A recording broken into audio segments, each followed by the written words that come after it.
Middle Ages, 52 BC to 1515. So what happened at 52 BC? Well, we'll find out. So the first 1,000 years, we'll spend about 15, 20 minutes talking about the first 1,000 years, setting the stage for the development of what is now modern France and modern Paris. And it all started with the Parisi, a tribe that settled on this island in the Seine as simple fishermen around 200 BC, followed by 500 years of Gallo-Roman rule, followed by 250 years of Merovingian Frankish rule, and then 250 years of Carolingian Frankish rule. It all started on the Seine, on the Ile de la Cité, but when the Ile de la Cité was first inhabited by the Parisi, it didn't look anything like this. This is a reconstructed map of what it might have looked like. In other words, just a very, very empty island surrounded by, on the left, on the bottom part, that's the hill, that's the left bank. So you can see what is now known as the Montagne Sainte-Geneviève descending down to the island, and then going on the other side, it's marécageux, it's marshy. That's what the symbols alongside the center are supposed to represent. This map was actually done around 1700, so it's very, very approximate. Among other things, the islands to the right of the Ile de la Cité are incorrect, as we will show you later. So what happened in 52 BC? Well, Julius Caesar, as recounted in his commentaries, in 58 BC, invaded Gaul. 6 years later, at the Battle of Alesia, the Romans defeated the Gaulois and Vercingetorix at the Battle of Alesia. And at the same time, another Roman general defeated the Parisi in Paris, or wasn't called Paris at that time. And they installed themselves, the Romans, on that island, which they renamed Lutetia. And they built a new city on the left bank. So virtually everything that was on the left bank was completely built by the Romans. They didn't build much on the right bank because it was marshy at that time. Marshy, marais, marécageux. That's where the name, the marais, comes from. So on this slide, you can see a number of the typical Roman things that you would find in any city. You've got the amphitheater here, the forum here, the baths of Cluny here, the Grande Rue, what they call the Cardo Maximus, the main east, north-south road here that crossed the Grand Pont to the Ile, and then that was the Petit Pont rather, to the Ile from the left bank, and the Grand Pont from the right, leading to the right bank. Hard to see this map, but you more or less make out the same things. And it shows very clearly, or in a fuzzy way, just how the Romans were so organized with their grids. So again, the arena, the Cluny baths, the Petit Pont, the Grand Pont, and the Forum, which was the center of the city, of any Roman city. So the arènes de Lutèce that we just saw were discovered in the 19th century. And they look much like they do here in this picture, but that's what theoretically they looked like before. Historians estimate that 17,000 people could have been seated in the amphitheater, and from that they deduce that the population when the amphitheater was built around 200 AD or 100 AD Paris was around 30,000 people. Paris at that time was a provincial city. It was not the capital of the Gallic Roman Empire of Gaul. That was in Lyon. And around that time, around 100 or 200 AD, the population of Lyon was approximately 50,000 people. Interestingly, the population of Rome at that time was 1 million people, which is a fairly staggering statistic. And no other city, and it fell from that peak to almost nothing at the end of the Roman Empire. And there was no city in Europe that reached 1 million people again until 1800, and that was London. Terme de Cluny can still be visited. The baths at Cluny, and there are also baths that are housed in what is now the Collège de France, right next door. They were supplied with water from an aqueduct built by the Romans. This is a part of it that's outside Paris. It's still standing. And it went 16 miles or 26 kilometers from Vissus, which is near Rungis, all the way into Paris. You see here, this is a map of Paris today. This arrow points to where the amphitheater is on the Rue Monge. It can still be visited. This arrow indicates where the Forum used to be, which is now where the Pantheon is located, or near where the Pantheon is located. This arrow indicates where the Terme de Cluny are located, which is in the Museum of the Middle Ages, and all of which can be visited. And this arrow indicates the Cardo, which is the Rue Saint-Jacques, the major north-south road that, of course, still stands today. Moving along in history, in 250 AD, the Pope sent the monk Denis to Paris to convert the Gallo-Romans. And things went okay for a while, but in 261, when he was all of 90 years old, amazingly, the Romans said enough and beheaded him. He was, according to legend, beheaded on the Mountain of Martyrs, otherwise known as Montmartre, picked up his head, and then walked another 10 kilometers north to where he finally dropped dead. And that is where Saint Denis is located, and where a church was built 300 years later, the Église Saint Denis, in his honor. He is the patron saint of France. In 300 AD, barbarians started to invade Gaul and threaten Paris. So as a result, the Romans built this wall, it's in red, around the Ile de la Cité. And what you see in purple here is the original shape of the Ile de la Cité when the wall was built during Roman times. You can actually visit and see this trace where the wall used to be on the Rue de la Colombe on the Ile de la Cité, which is quite cool. It's also about 20 meters from the edge of the island today, which shows you just how much the island has been extended, which you can also tell looking at this map on the right. Believe it or not, Attila the Hun threatened Paris. He started in Hungary. He was with Zach Taylor, who's on the call perhaps, went to Mongolia a few years ago, and it was amazing to learn more about the Mongols. And one group of them immigrated as far as Hungary. They were called Huns in Mongolia, and they immigrated as far as Mongolia. And one of the ancestors of that group, maybe a second generation ancestor, Attila, raged around Europe in 451.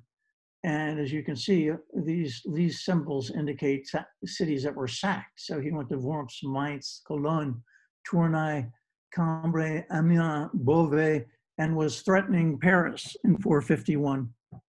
And the Parisians, of course, having seen what had preceded, were terrified, but they were reassured by a nun named Geneviève that all would be well and God would take care of them. And indeed, Attila made a detour, went around Paris, and instead went to Orleans, and ultimately ended up being defeated in a battle against the Gallo-Romans and others at Châlons, also in 451. But because Saint Geneviève saved them, she was, first of all, she became sainted later and became the patron saint of Paris. This is a statue of her in the Jardin de Luxembourg. Another statue of her that not too many people notice because it's hard to see is on this pillar on the Pont des Tournelles between the left bank and the Ile Saint-Louis, which was sculpted by the Polish-French sculptor Paul Landowski in the Art Deco style in 1928. Very cool sculpture. She's looking upstream. Same artist, same sculptor did Christ the Redeemer atop the Corcovado in Rio de Janeiro 3 years later. So the Gallo-Roman rule came to an end after 500 years at the Battle of Soissons, when Clovis, leading a Merovingian army, defeated the Romans.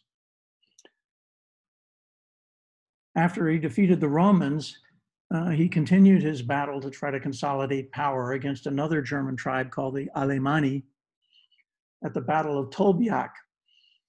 His wife, interestingly, was Christian, and Clovis said that if I win the Battle of Tolbiac, I will convert to Christianity, and he was good to his word. So after winning, he did in fact become Christian, and basically was the first leader, the first country to swear allegiance to the Pope after the collapse of the Roman Empire, which gave France a very early and close relationship with the church, which accounts for its nickname as the fille aînée de l'Église, the eldest daughter of the church. It dates back all the way to 500 AD. Clovis did not stop there. He continued his conquests through the rest of his life, which is, he lived until 511. And critically for Paris, in 508, he made Paris the capital of his kingdom. And it remained the capital of the kingdom for the next 250 years, the capital of the Merovingian dynasty. He did a number of things, as did his son in Paris, which are many of which are still either directly or indirectly present today. So he built a church and an abbey for Sainte Geneviève in the 6th century, which was destroyed later. But so what you see now was a rebuilt church built in the 11th century as part of the Abbey de Sainte Geneviève. And behind it is the Tour Clovis, also built in the 11th century.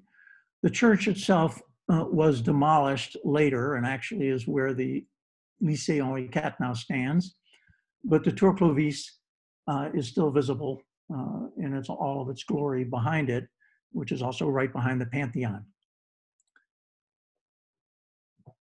Clovis also built a basilica, sometimes called, I've seen it also called a cathedral of Saint-Étienne, Saint Stephen, on the Ile de la Cité, right in front of where Notre Dame is located. So here's Notre Dame today, and Saint-Étienne occupied this space before. After Clovis died, when he died, he divided his kingdom into 4 because he had 4 sons: Théodoric, Clodomir, Childebert, and Clotaire. Wonderful names. The one that interests us most is Childebert, who occupied this territory here, with Paris still as his capital. And he carried on the good works of his father by building a church here called Saint-Germain de l'Auxerrois. This is a new church built in the 15th century, but on the site of a church originally built by Childebert and named after Saint-Germain de l'Auxerrois. There was another Saint-Germain in Paris at the time. There was another Germain, who was the Bishop of Paris in 542.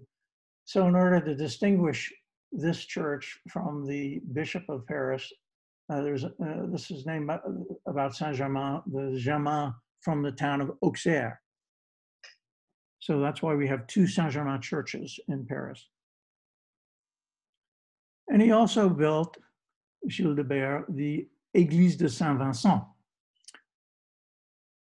in the 6th century, which also was destroyed, as we will see shortly. And it was replaced by the Église de Saint-Germain-des-Prés, a different Saint-Germain.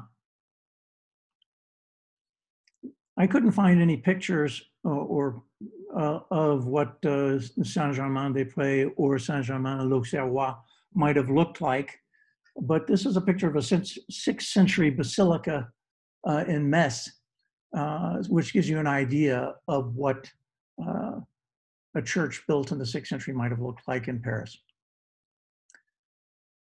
Gilles de Bert built, in addition, the first Hôtel Dieu, which likewise was very different from what we see today. But you'll notice that so this is Saint-Étienne, it's on the left of Saint-Étienne, it's on the left side, on the left bank side of what is now the Parvis Notre Dame. So, and it stayed there for the next 1,200 years on that location, even if it was a different building. For example, this is a drawing from the 15th century, and this here on the right was the entrance to the new Hôtel Dieu. And on the wonderful Plan de Turgot of 1739, you can see here the Hôtel Dieu has now been rebuilt yet again, but it's also in front of and to the left of Notre Dame. And in fact, it goes over to the right bank as well. At that time, and until the 19th century, that's where the location of the Hôtel Dieu was. Hôtel Dieu is the house of God. In the early days, the ill were tended to by monks and nuns. So the Hôtel Dieu was the first hospital in Paris. This is the Hôtel Dieu just before it was demolished by Haussmann in the 19th century along the Seine. So at with the division of Clovis's empire into four, it basically lost momentum and became vulnerable to a new regime. And that new regime was introduced by Charles Martel. Martel means hammer, who was never king, but he was effectively the king and is generally considered to be the founder of the Middle Ages. He's most famous for defeating the Saracens, the Arabs who had swept from North Africa into Spain and were working their way into France at the Battle of Tours, sometimes known as the Battle of Poitiers, fought in 732. Charles Martel turned them back, a decisive point in the history of Europe. Charles's son, Pepin le Bref, was actually the first king of the new Carolingian dynasty. And his son was Charlemagne.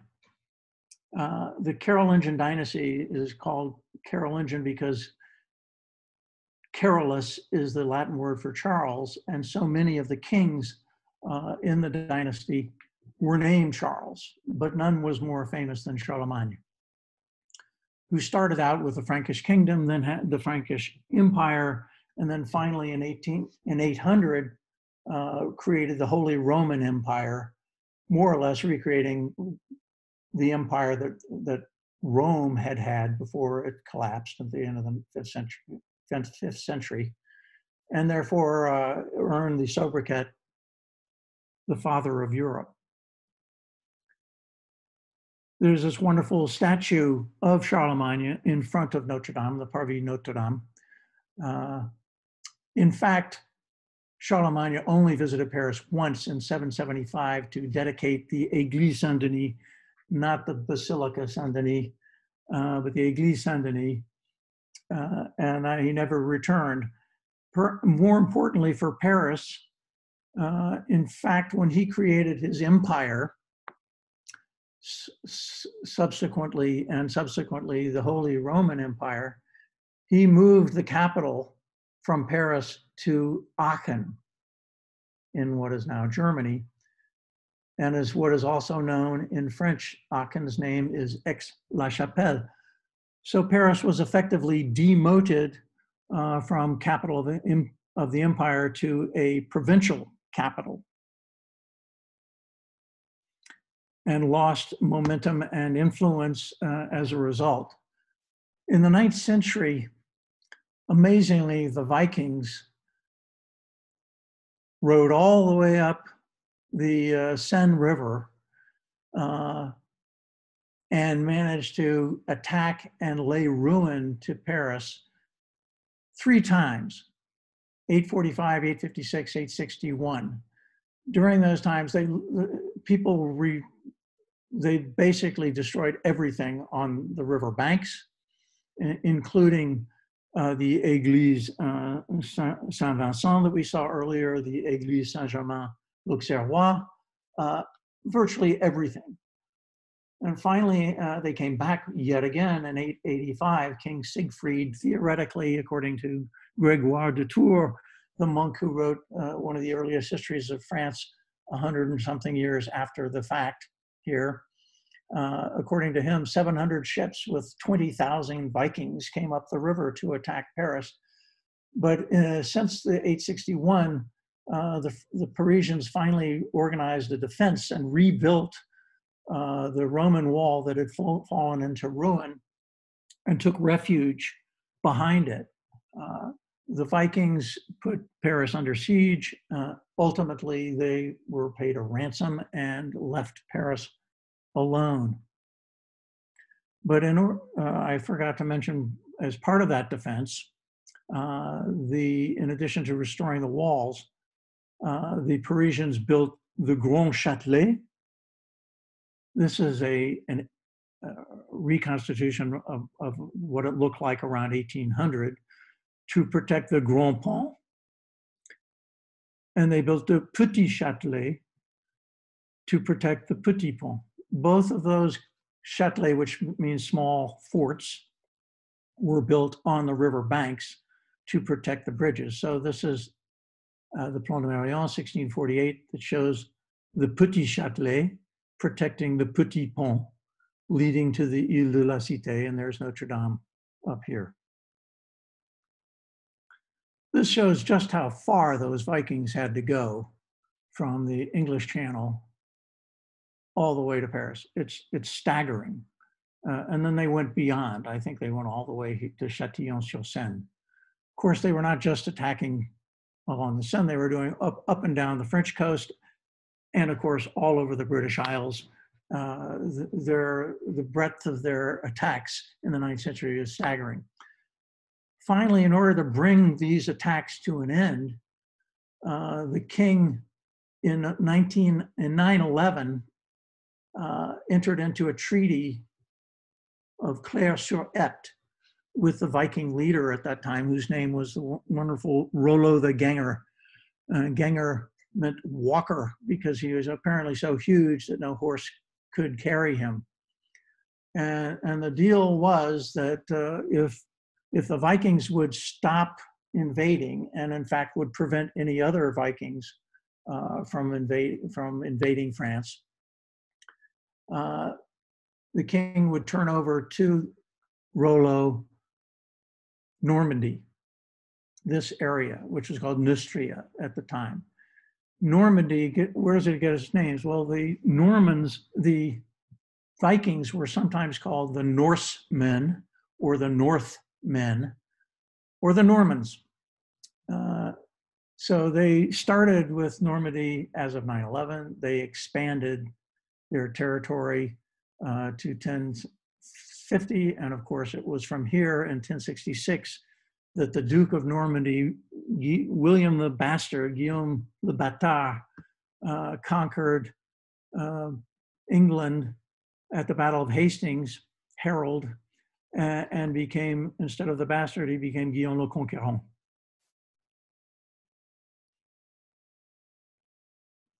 And that brings us to the end of the first 1,000 years of modern France. Having survived invasions by Romans, Huns, Franks, finally Paris became part of France, and France became French. Next 100 years, they were led by actually French dynasties, the Capetians, the Valois, the Bourbon, up to the Revolution. And this is the period that I'll be talking about over the next 3 weeks. Today, I'll be talking about the Capetians and a little bit of the Valois. Next week, the Bourbons. The next 2 weeks, the Bourbons. So Hugues Capet was the first king, first French king. He was not a Frankish king, he was actually French, and the first of the Capetian dynasty. But it wasn't much of a kingdom that he had. It was just these two bits around Paris and around what was called the Orléanais, around Orléans, in the Loire Valley. As you can see later, there were substantial acquisitions over the years to give Paris the current shape that it has, the hexagon that it has today. The key Capetian kings that I'll be mentioning often, just so that you understand how they fit together, is Philippe II, known as Philippe Auguste, who ruled basically around 1200 for a total of 43 years. Louis IX, who was later sainted, who came soon thereafter. And actually most important for Paris was Philippe IV, Philippe le Bel, Philippe the Fair, who ruled around 1300. So it's this 100-year period, basically from 1200 to 1300, that I'm going to cover rather quickly. Starting with Philippe Auguste, who is most famous for building his wall, the enceinte Philippe Auguste. Basically, it was between 1190 and 1215, something like that, that he built walls around both the left bank and the right bank of Paris. And to defend the wall, he built the Louvre. And when it was first built, the Louvre was a fortress, as we will see. He also paved the main streets of Paris. And I mention them because, of course, they're still very important streets now: the Rue Saint-Antoine, the Rue Saint-Honoré, the Rue Saint-Martin, and the Rue Saint-Denis. Those all got their names because they led to places. So the Rue Saint-Antoine, which was this road here, led to the village of Saint-Antoine. The Rue Saint-Honoré, which is over here, led to the village of Saint-Honoré. The Rue Saint-Martin led to the monastery Saint-Martin, and Saint-Denis, of course, the Rue Saint-Denis led to the village of Saint-Denis, where the cathedral was not yet built, or the basilica was, the church was built, but not the cathedral, the basilica as yet. So the Louvre fortress, in its first iteration, it was not a palace. It was purely for defensive purposes. Here you can see the wall, and it was built outside the wall. There was, in fact, a moat around the wall. So there was a moat that separated the wall from this fortress, which protected this gate. This was the primary entrance of Paris, was from the west.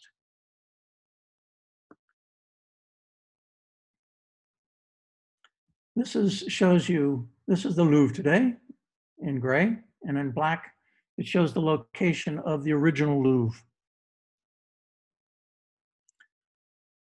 The green line indicates the original route of the Enceinte Philippe Auguste on the right bank, and the black dots show you remnants of that wall. The most important remnant is here in the 4th arrondissement, where you can see a remnant of the wall that's 260 meters long. very impressive. Behind the church, Saint-Louis or Saint-Pierre, I forget, Saint-Louis Saint-Pierre. And it's on the Rue des Jardins Saint-Paul. If you haven't seen it, you should go. It's pretty remarkable to see something that dates from 1200 in such great form. It also gives you a very clear vision of the size of Paris at the time.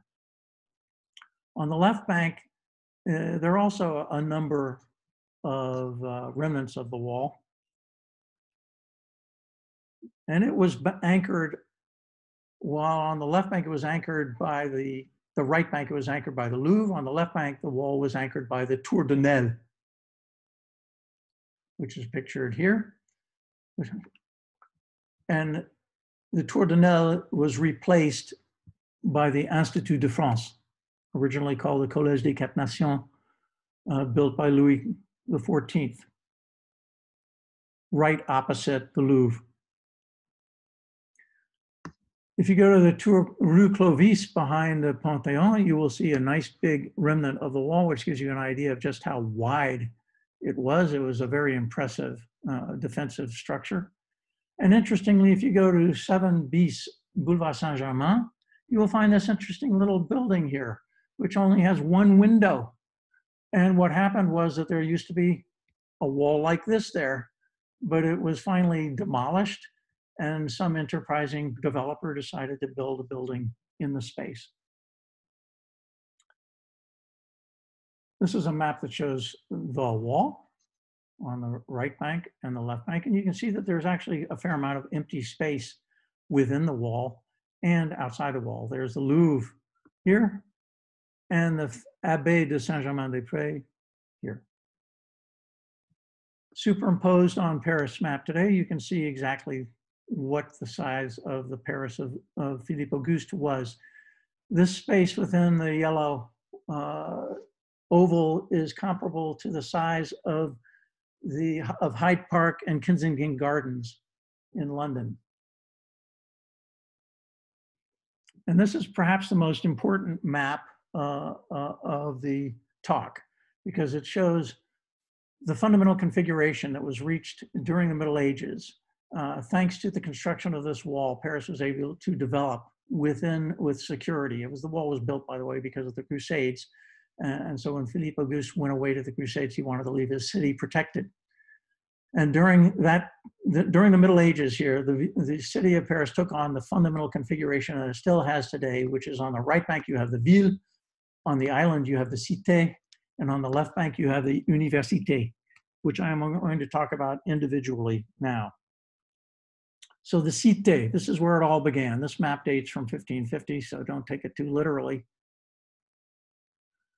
So Bishop Sully famously built the magnificent cathedral of Notre Dame on the Ile de la Cité. He built it just behind where the Basilica Saint-Étienne had been built. And it took 182 years to build this magnificent cathedral. More about it in subsequent talks.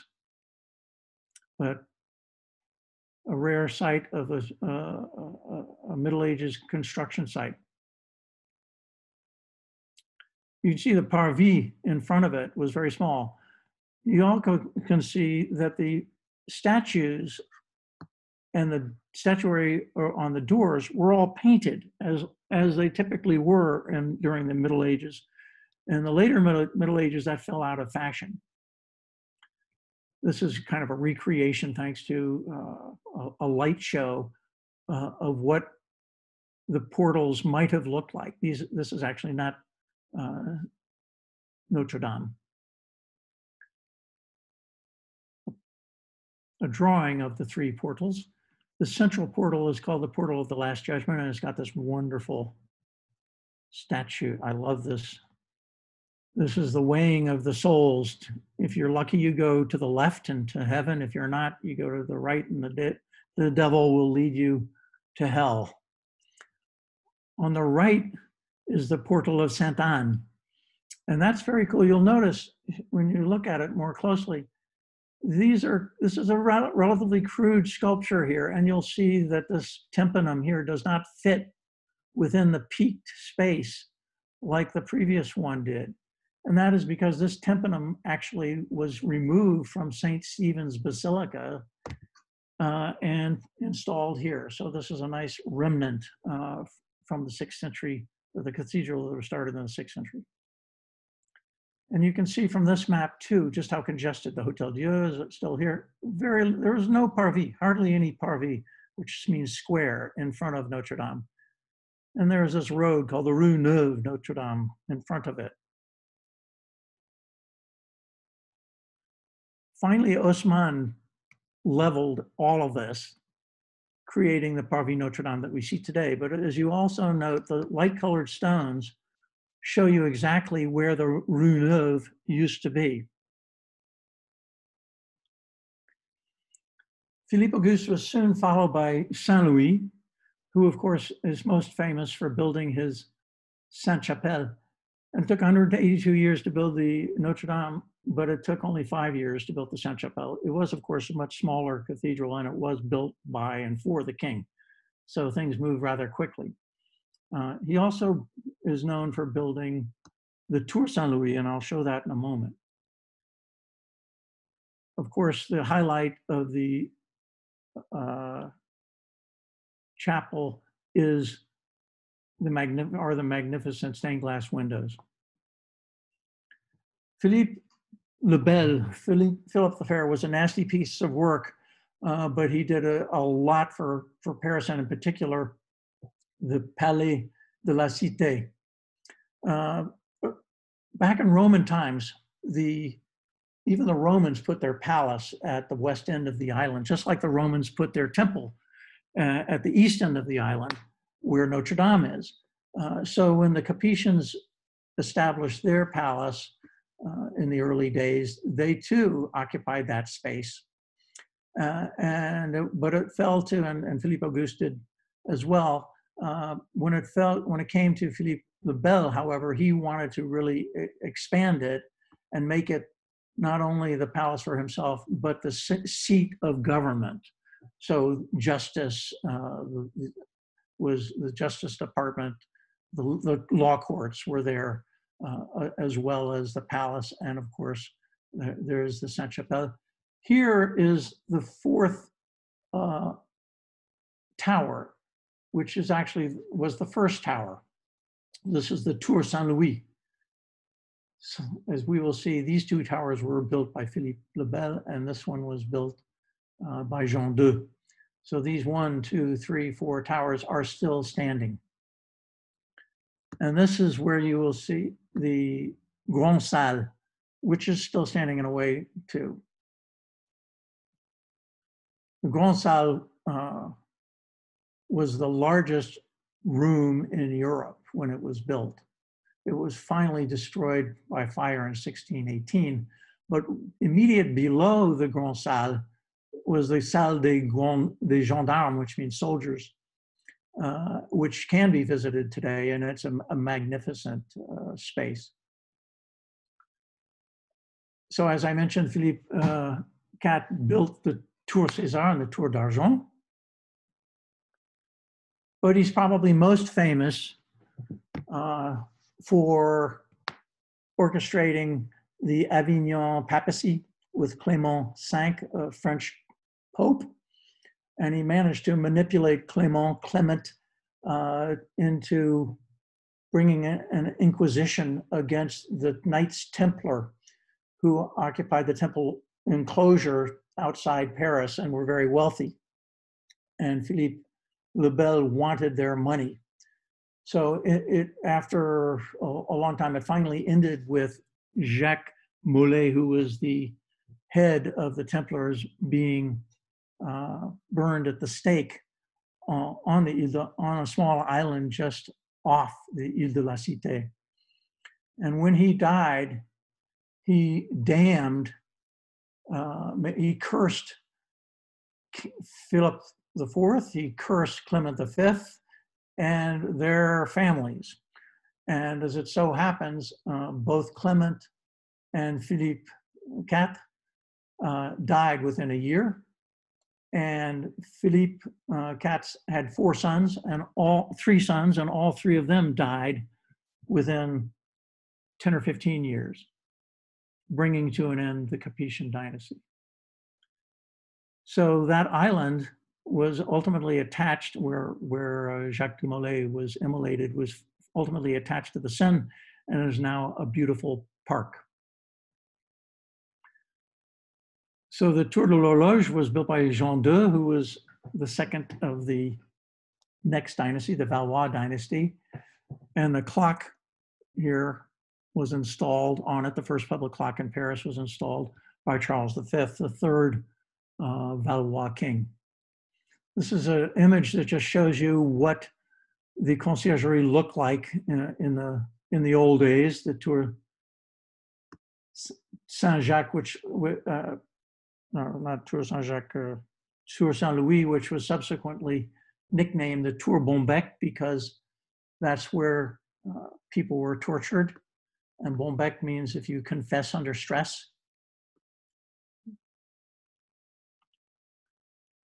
It was actually a much lower tower than the other two, but it was ultimately raised to the same height. L'Université is located on the left bank in the Latin Quarter. It was called the Latin Quarter because all instruction was in Latin. In fact, ever since the 12th century, Paris was a center of learning from the time of Abélard and Héloïse. And the learning took place basically by monks and friars at Notre Dame, but the demand was so high they had to spread out. So they ended up moving to the left bank. And by 1200, there were approximately 12 so-called colleges located around the Abbé de Sainte-Geneviève. Our friend Philippe Auguste chartered the University of Paris in 1204.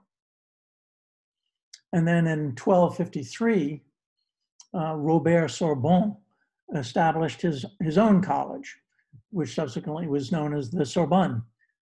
It, in fact, was destroyed by fire around 1600, and this new magnificent chapel was built by the then head of the church, of the college, who was an alumnus by the name of Richelieu, who was also running the show for Louis XIII at the time.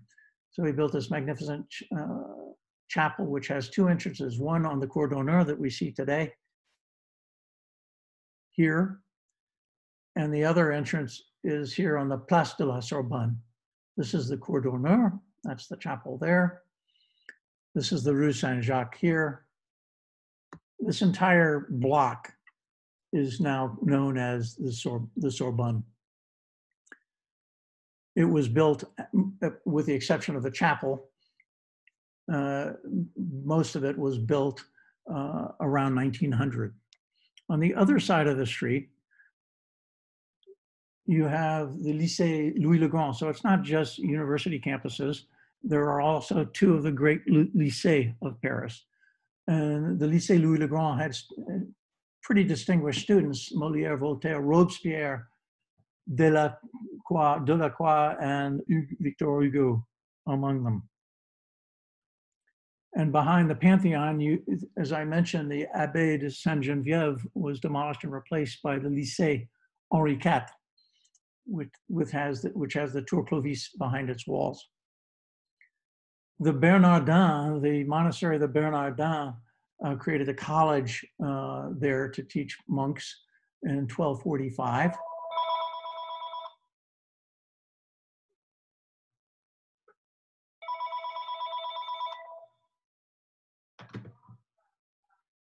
So, oh boy.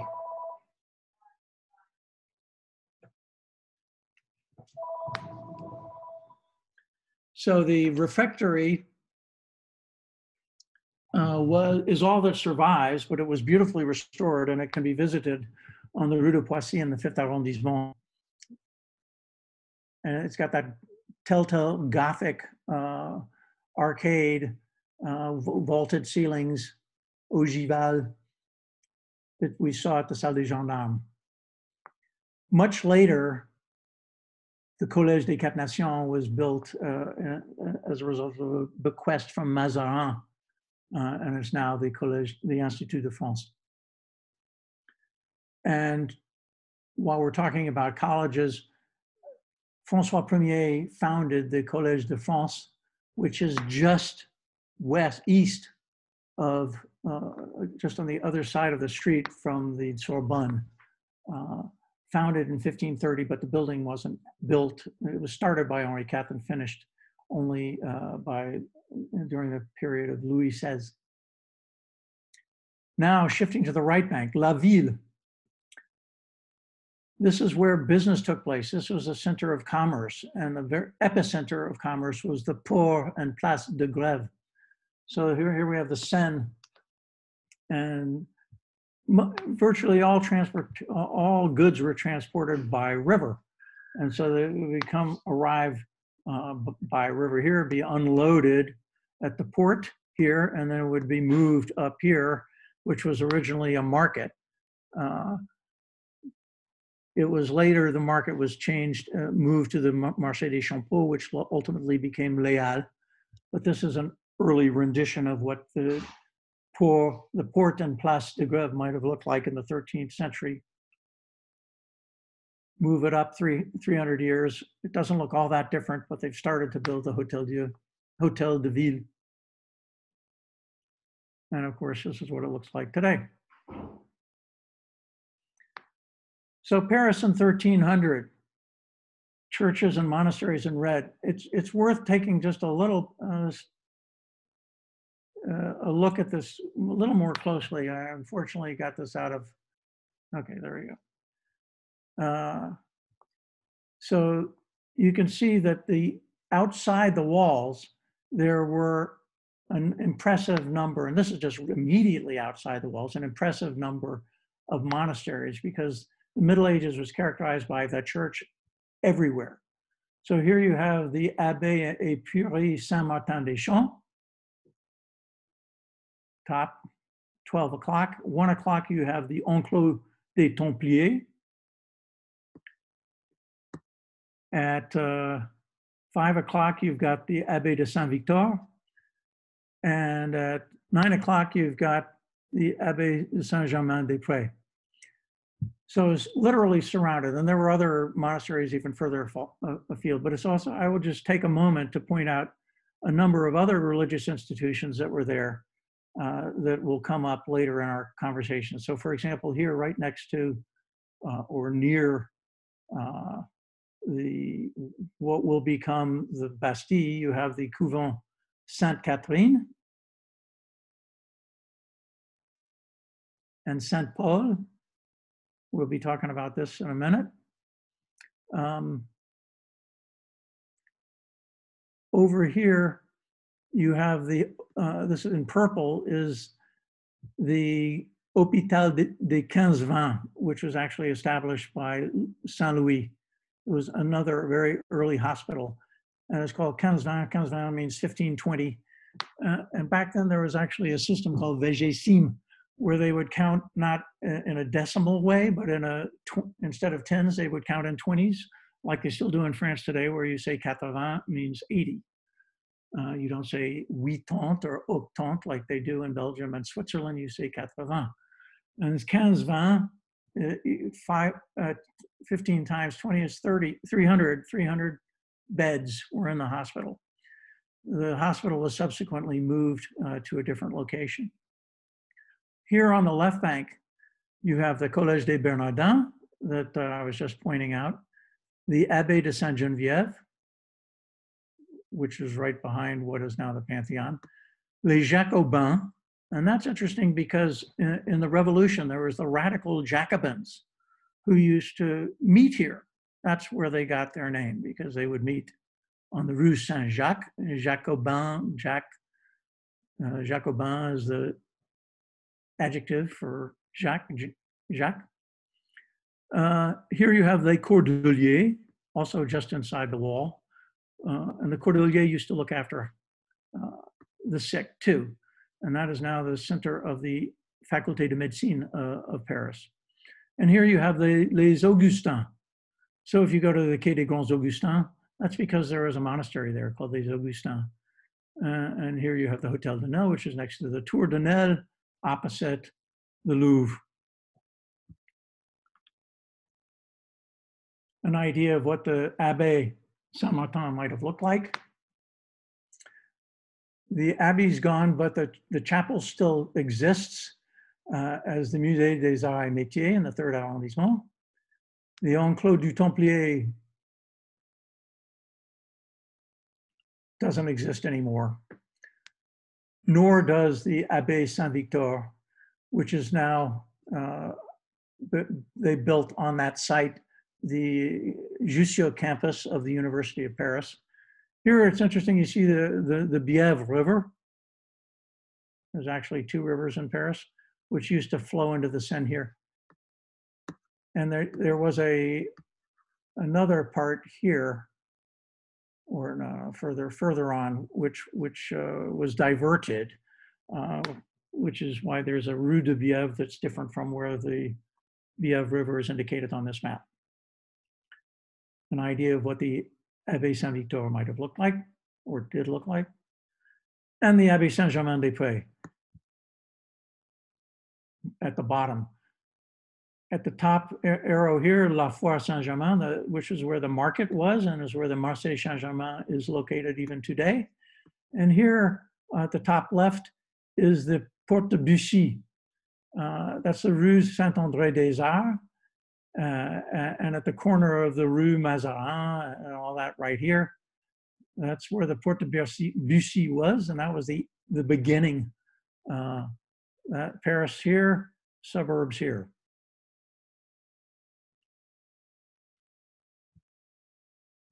A rendition of what the Tour de Nesle looked like and the Abbey Saint-Germain-des-Prés here. Tour de Nesle again, with the Hostel de Nesle, there's a palace basically here. And the Abbey des Saints-Augustins was just above it. That's a rendition of what it looked like. 1300, Paris had a population of 300,000 people. France had a population of 22 million people. By comparison, London had only 40,000 inhabitants and England only 2 million. Paris was the largest city in the largest country in Europe. When the House of Valois succeeded the House of the Capetians in 1328 and ruled basically until Henri IV took over. It was a very, very tumultuous period that they ruled in for the reasons that you can see on the slide. The most important kings as far as Paris is concerned is Charles V, who we'll talk about today, and François Ier. I see that we're almost out of time, but I'm going to soldier on, might be 10 minutes late. Charles V, when he took over, 80% of the city, of the population, was on the right bank. Very little growth on the left bank. So as a result, he built a new wall. And this wall included the temple and Saint-Martin. And the Louvre was now inside the wall. To defend the wall, or the principal entrance of Paris is now from the east, so he built the Bastille as a fort to protect the eastern entrance to Paris. Those arrows show the Louvre and the Bastille and the Charles V wall, which was the second of seven walls in Paris. The Paris of Charles V was the Paris of the 1st, 2nd, 3rd, 4th, 5th, and 6th arrondissement. Charles V moved from the Palais de la Cité to the Louvre. And you can see in this gray bit, he made substantial additions to the Louvre and totally transformed it from a fortress to a palace. This is what it looked like as a fortress. He put in some windows, he added an extra story, some turrets, made it livable. The Grosse Tour had already been built before, that remained intact.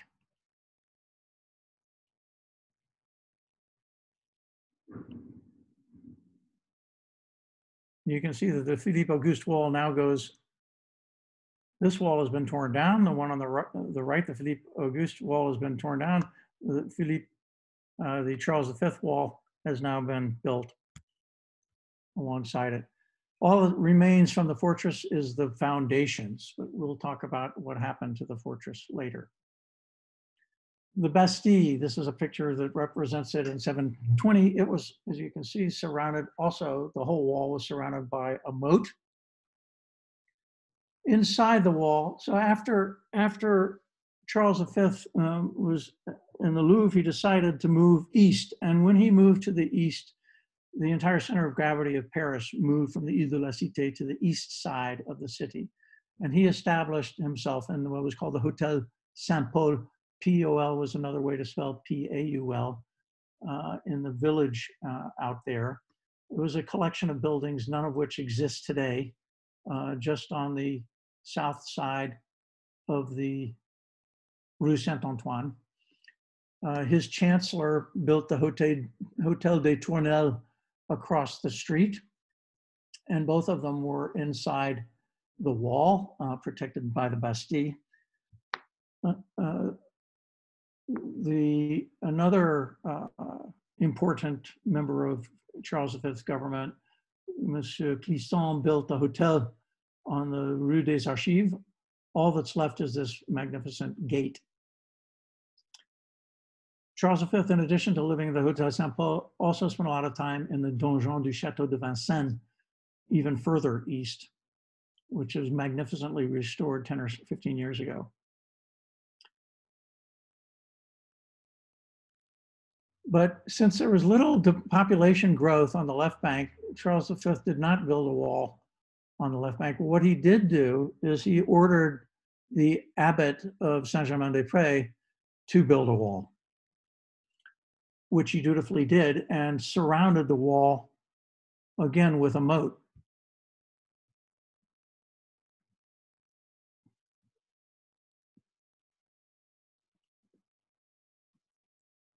After Charles V, the next 135 years, the Valois kings chose to live in the Loire Valley instead of Paris. And one can understand why, since there were 100 Years' War was going on. The Black Death resulted in the death of a quarter to a third of the French. So there was a lot of bad news during this period. A bit of good news was that Louis XI made substantial territorial gains, annexing the Duchy of Burgundy, and among other things, and more or less it was under his reign that France achieved the hexagonal shape that it has today. You can see why they would have enjoyed staying in the Loire. These are all royal demeures since the 15th century.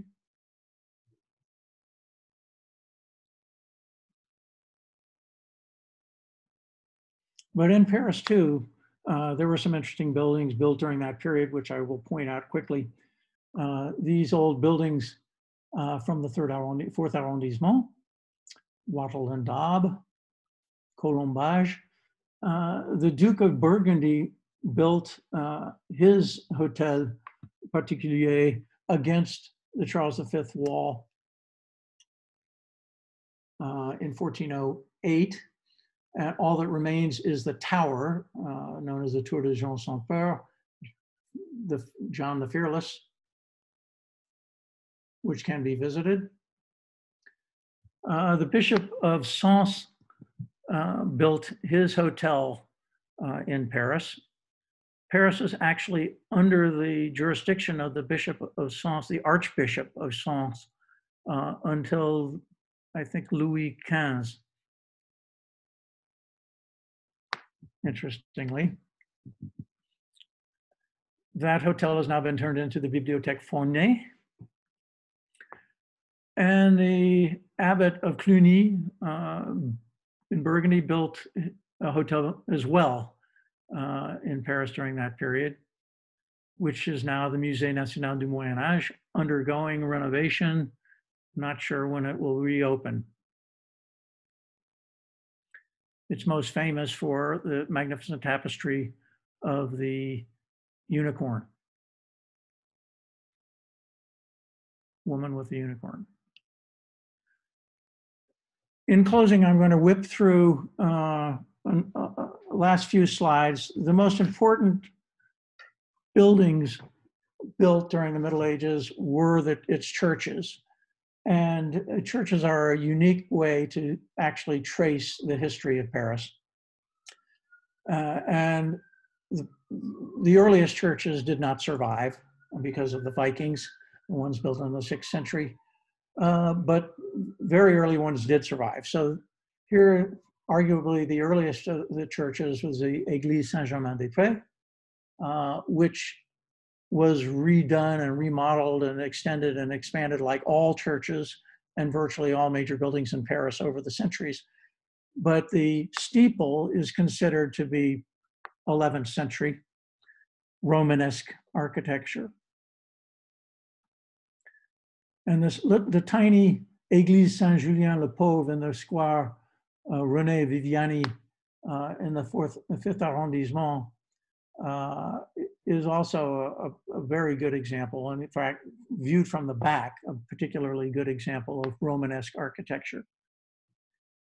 Clearly, however, the Middle Ages were marked first and foremost by the development of the Gothic style of architecture. The first Gothic church built was the Basilique Saint-Denis.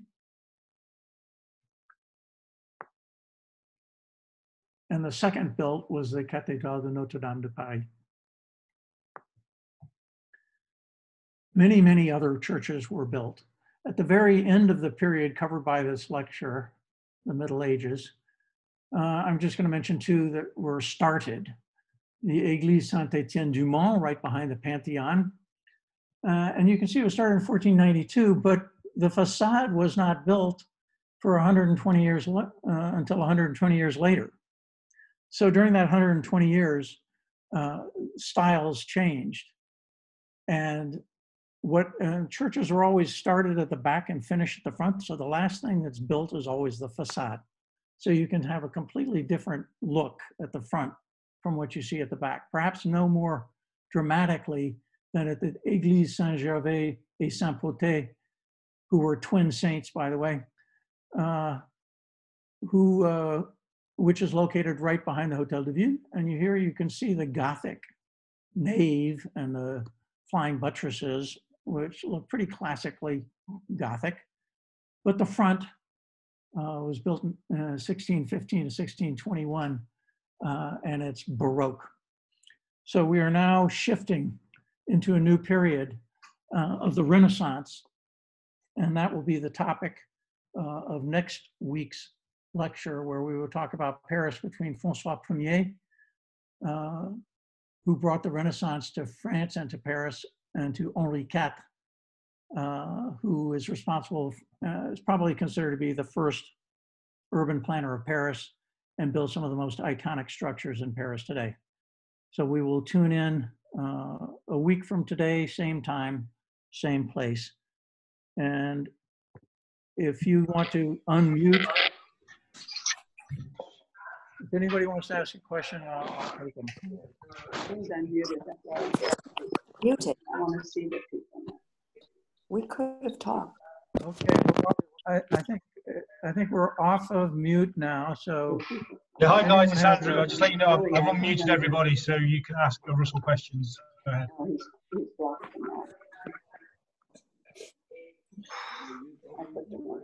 Well, thank you, Russell. That was very interesting. Yeah, thank you very much, Russell. Not at all, not at all. Thank you, So Russell. next week, same time, same. Thank you, Russell. Okay. Thank you, Russell. Thanks, Russell. My pleasure. My Amazing, pleasure. 91 people. Very interesting. Thank you, Russell, Hannah, and Ross. Thank you, Russell. Thank you. Okay, great. Well, Thank you, Russell. Thank you, Russell. Thank you. That was fabulous.